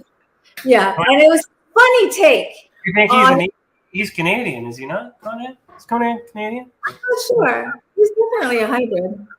Huh. So it's this really funny show. It's a funny take on this experiencer support group. Mm-hmm. And I really liked it. And so, but I knew that the last show had just aired and it wasn't going to be on. So he comes out of the bathroom and we talk about something. And then I had stopped the TV on a commercial. So we finished talking. I turned the TV on. I won't even change the channel. And all of a sudden, poof, People of Earth comes on. Okay. And I'm like, whoa, all right. Freaked me out. I'm like, this is interesting. We watched it. He had not seen it before. He liked it. We laughed. We went to sleep. Next thing, my eyes pop open. And it's pitch black. I can't even see my hand in front of my face. And I know I'm in the hotel room. And I hear someone walking on the carpet. And it's Patrick, because he got into the bed. I feel him getting into the bed. And I think to myself, why was he sitting on the couch? Was it because of the ETs? And I fell asleep. So I get up in the morning and he's in the shower. And I'm wondering, why did I think he was sitting on the couch? First of all, it was pitch black. I couldn't see that. Secondly, he does not get up in the middle of the night and sit on the couch. And why did I think it was the ET? Then all of a sudden with that, it was like this, gosh, like this download of memories and information of what had happened that night. And I had been with a group of ETs. It was kind of like we were kind of like at a conference table. It was kind of like a conference. It was me and several of them. And they were talking to me about a book. And at that point, I didn't like them. I didn't want anything to do with them. And they're suggesting to me a kind of book to write. And I'm like, who the heck are you to tell me what to write, anything? And then they remind me of the hybridization information, like the picture I showed you. And they also said that the Greys are in this hybridization program with the humans because the Greys as a race have weeded out their ability to be empathetic and sympathetic. And if you don't have empathy and sympathy, your race is not going to last. And so they were dying out. And so they decided to go into this hybridization program with humans. Why? I don't know. And there are millions of people in this hybridization program. Many don't even realize it. And some might remember it through this some kind of like dream-like memory that they call it a dream, but it's not a dream, it's an actual event. And they said that for the most part, there are exceptions, that they pick people to hybridize with that have strong psychic abilities, that are very loving and very kind, the kind of people that wear their heart on their sleeve. And I was told that there are billions of embryos, billions. They're kind of like in a frozen state. And they're going to be used if we kill ourselves off. And we're on the path of that.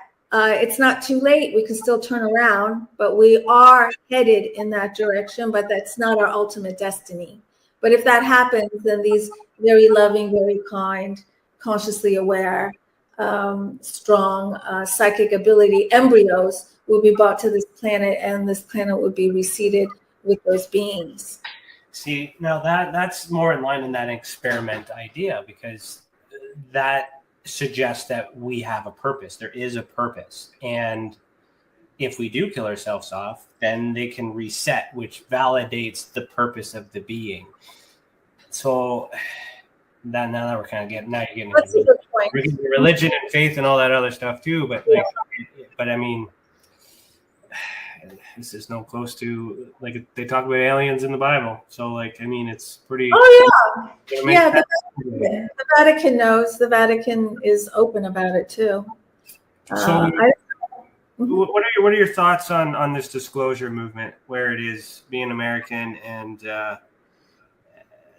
I guess on the UFO part? Is that helpful for you as an experiencer, or is that something completely different? Because you mentioned you don't trust your government, so with everything or anything, I'm just curious to know your thoughts on the recent push on disclosure in the States.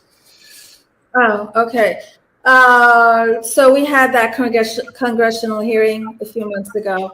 I actually made a video about the congressional hearing on my YouTube channel, Alien Spirit TV, where I explain what happened. I use snippets and clips from it, and I interpret it, and I also give my own opinions. I really think that we are in disclosure. It's just a slow trickling process. And I think that it is the social movement. I think it's all of us demanding answers, and social media that is really driving disclosure. It's a very good thing, and I think that's why they came out. A lot of what they said was just not much. They did say a few interesting things in those hearings, but I think it was their attempt to pacify us. So I'm glad it happened. I think it was a big deal that it happened. They didn't disclose very much, but it is a big deal that it happened. But that is completely because of all of us who are pushing and demanding the truth. Mm-hmm. What is it like in Canada? Well, it's quite the opposite in Canada, but we, myself and a few others, are pushing towards getting the same results or the same congressional kind of response from the House of Commons. There is a political member, Larry Maguire, who has put forth questions to the Canadian government to have answers to piggyback off of a similar system for what the United States is trying to do. So sometime in November, we should get a response from that. But we don't get a lot of media coverage being Canadian. So, it's all American television and all that other stuff. But what I understand through my disclosure efforts is, like, Canada's disclosed UFO, like, there are information about UFOs since 1999. So they're in the Library of Archives. There's access to it. Many people have looked at it. They've done their research for it now. But they still investigate UFOs now, or like reports on it. They still do some things with it. But there's this document, it's called the Surveys document, which is a communication for intelligence. I can't remember the full acronym, vital intelligence. But anyways, essentially, it's a report that we're required. So NORAD, our Canadian NORAD, is required to submit to NORAD in Cheyenne Mountain, so in Colorado, about information about unidentified flying objects or anything of high risk. And then that gets transferred to the United States, and the United States continues the investigation. So for us, if we get disclosure from the States, a lot of us feel that we'll get some answers for Canada. But when we're putting pressure on Canada, they don't seem to care, or they seem to think, from one of the quotes from a journalist, Daniel Otis had got a quote saying, from the Royal Canadian, I think it was the Department of National Defense, saying that they don't consider what's happening in the States credible, so they're not reporting on it.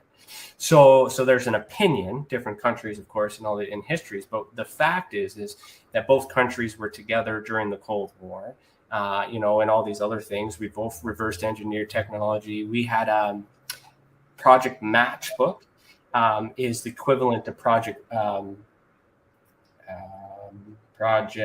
Paperclip in the United States, because we also got German engineers as well here in Canada. There are some theories that we were holding on to Einstein and Tesla, not Tesla, but Einstein before, and all these, and Hoover. Is it Hoover? I can't remember. But anyways, we were holding on to them temporarily before they came over to the States. We have Project Magnet, which is similar to Project Blue Book, same time, different place. So we did the same things. We were all involved. These things existed in the sky, and it was all covered up. But the documents that I found, I have a 1952 document from a Royal Canadian Air Force interrogation document that suggests that it's German technology reversed engineered by the States and wanted to let Canada know about it to give Canada the edge of what was going on in the world. But the Canadian, the National Research Council at the time, had enough information about the German flying saucers to consider this person not credible and thought that he was just trying to get a green card. So that was the official report, understanding in the report. But what was interesting in that is that they had to know more than this engineer, which knew a lot, to know that he was lying. And they didn't deny the fact that Germans had the technology. So if that's what they had, if that's the true story, and then we reverse engineer it, we have the Avro 1955 or something like that. There's only 2 of them made, which is this flying saucer type craft that we made, only 2 of them. And then the patent was purchased or sold or given to the United States. So there's a lot of things that Canada was trying to do as well, but at some point. Now, whether I have theories that perhaps Canada's not involved because maybe Canada is the place where everything is. There's a distraction. So Area 51 anymore, as if everyone's talking about it, everybody knows about it, it'd be smart enough for them to move it, right? Area 52, 53, wherever you want to put it, but it can't be there anymore because everyone's talking about it.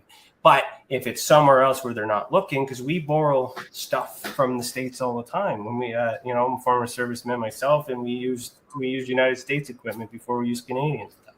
So there's that. So interesting. Long story short is we're along for the ride. We have understandings. We have more information on our side that's not redacted. They don't redact enough. They're open about it. We have coins that are minted about Falcon Lake, Shag Harbor. There's some significant UFO events that's part of the culture, but yet mainstream media doesn't cover it. It's not being talked about. It's normal here, but it's not threatening. It's normal, yet social media.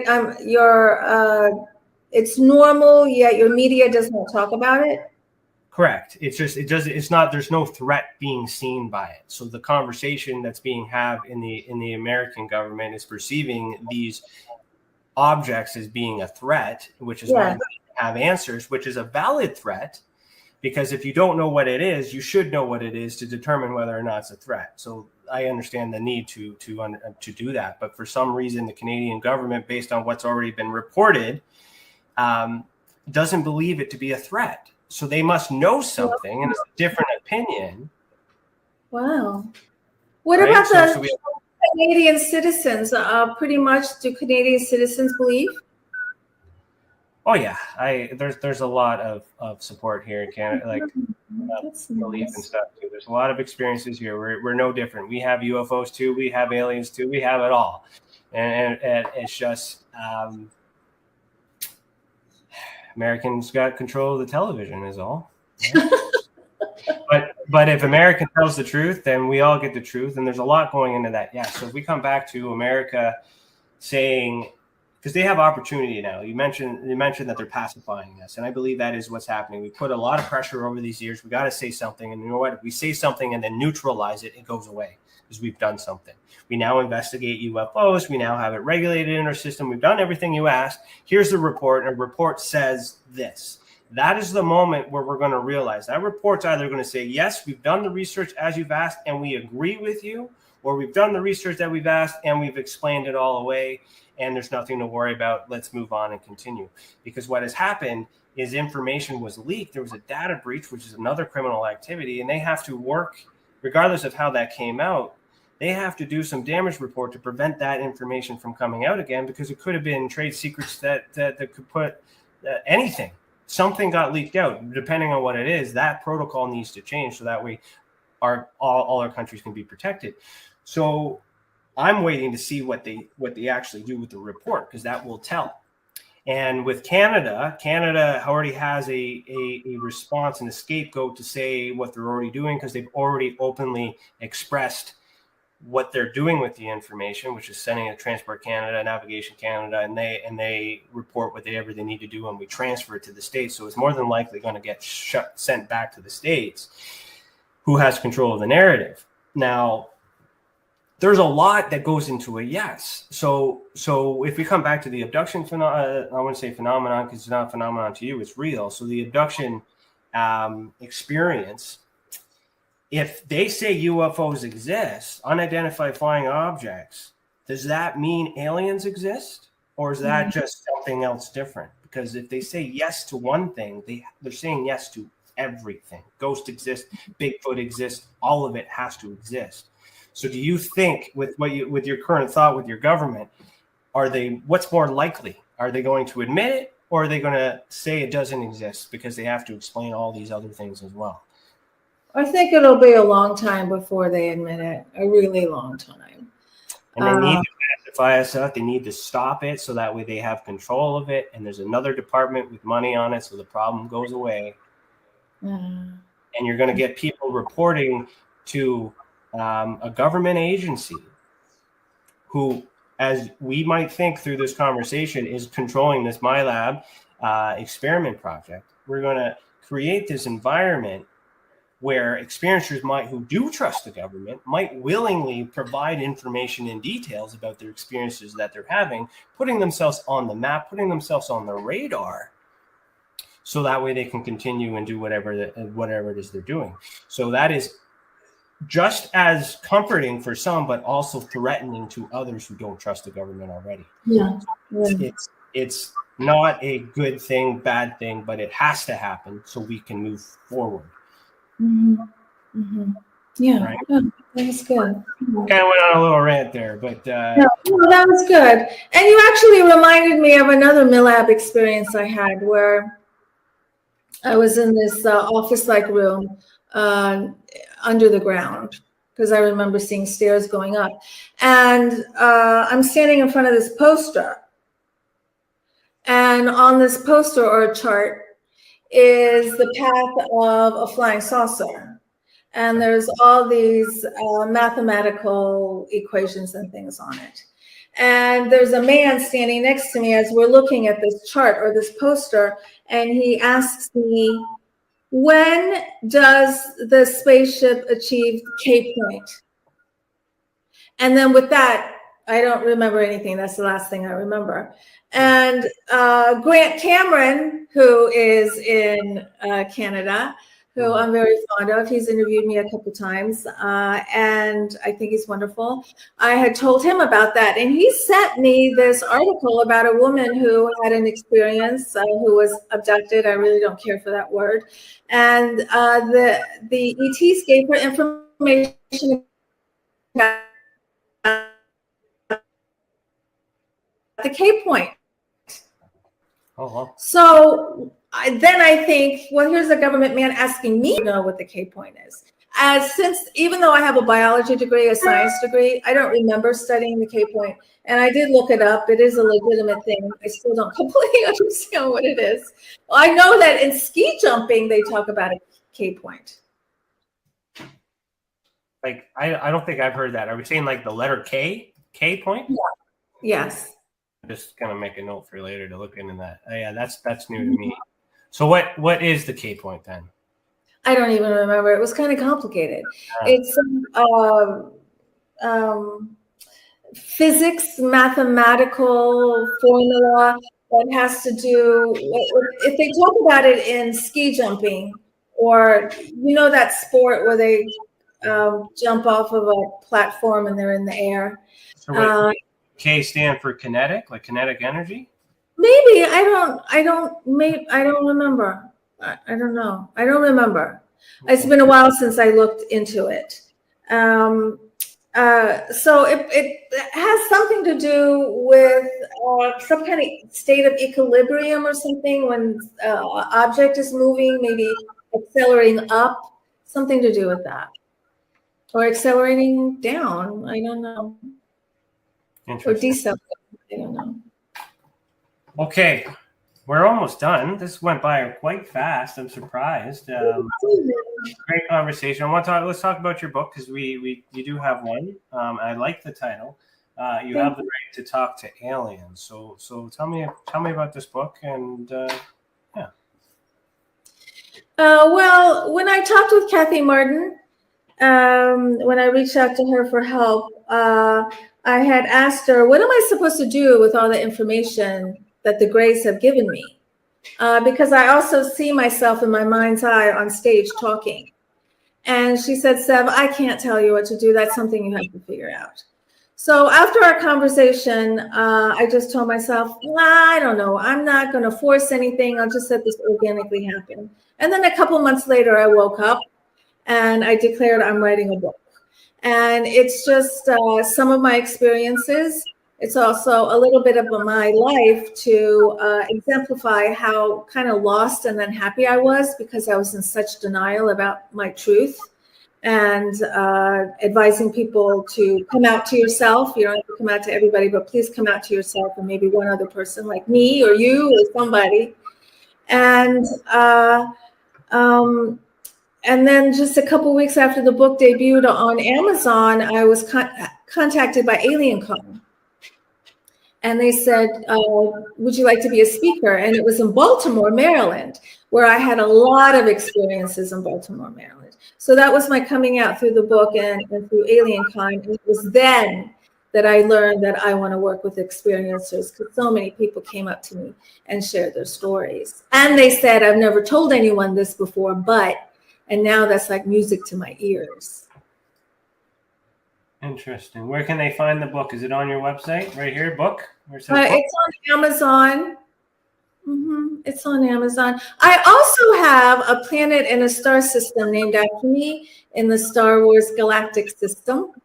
Actually, if anybody watches Star Wars Andor, one of the recent episodes mentioned my name. I have the little video clip of it on my Facebook page and also on my website under Star Wars. I think I was looking at that earlier. Oh, you are? I lost the website. What's it called again? Planet Sev, right? PlanetSev.com. Yeah, if you go to Star Wars, yeah. And, oh no, Star Wars. I think you clicked on something else. There you go. Yeah. And there's a little video clip where they say my name in the new version of. I don't know if I've got a copyright claim playing the audio, so I don't want to do that. Yeah, I understand. But yeah, I did notice the Star Wars reference to the name. Yeah. So many years ago, a couple decades ago or so, my best friend was dating this guy who was a writer, and he got a job writing a short story for Star Wars, and that was his book. And yeah, there's the Sev Tok system. And he told me that he was going to name a planet after me because he liked my name, and I didn't believe him. But the story comes out, and there's the Sev Tok system and planet. And the planet has 2 moons, and there's a star system. And in fact, I was just emailing him with him yesterday, telling him that I mentioned his name. His name is Tom Bowling. I mentioned his name a lot in interviews, and that it's really a wonderful gift to give to me to have a planet and a star system.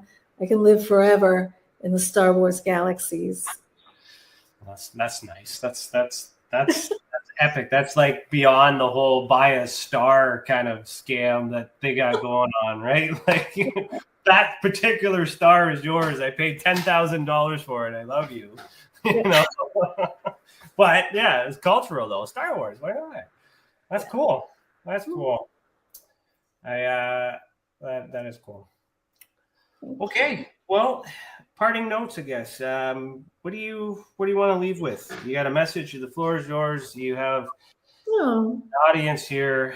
There's a message you could give to experiencers who may be experiencing the same thing or have a similar journey, because I know there are a few with some that I've talked to. They might see this on the replay. Some of them are watching right now.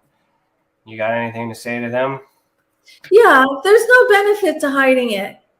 And because it is easier and easier to come out now, and there's so many outlets where you can get help.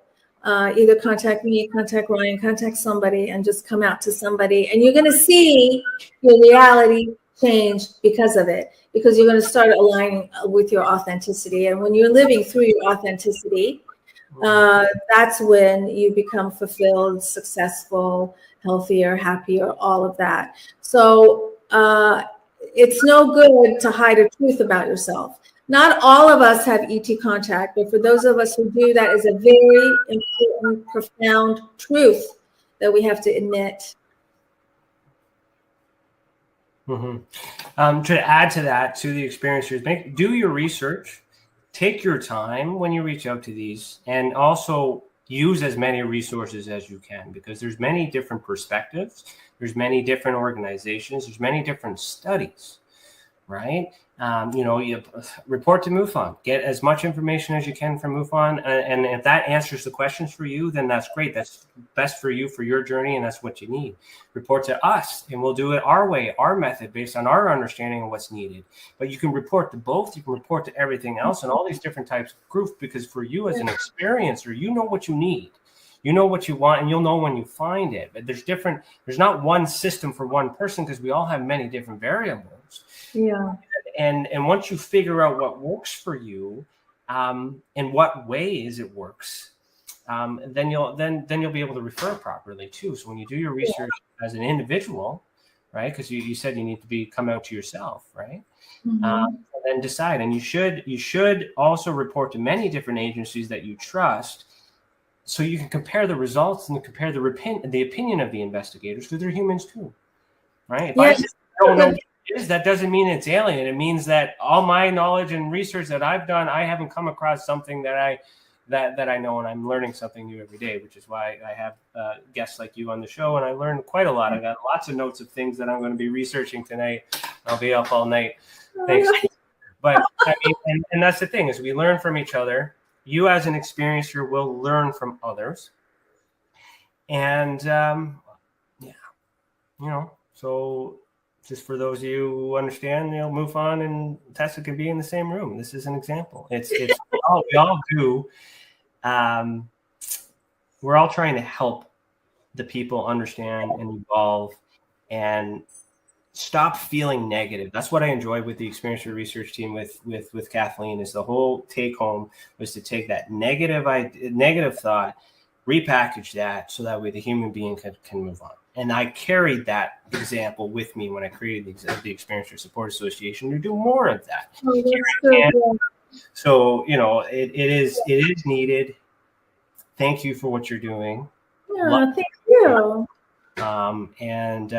As we mentioned at the beginning of the show, if you are interested, maybe CC can reach out and we can have a more formal conversation about other things that we do at the association. And please, if you want to participate in the chat when we do the after chat, and we're just going to have a chat. So where can everyone find you on social media? Besides your website, we know it's planetsev.com, but can they find you on social media? Mm-hmm. So I'm on Facebook, I'm on Instagram.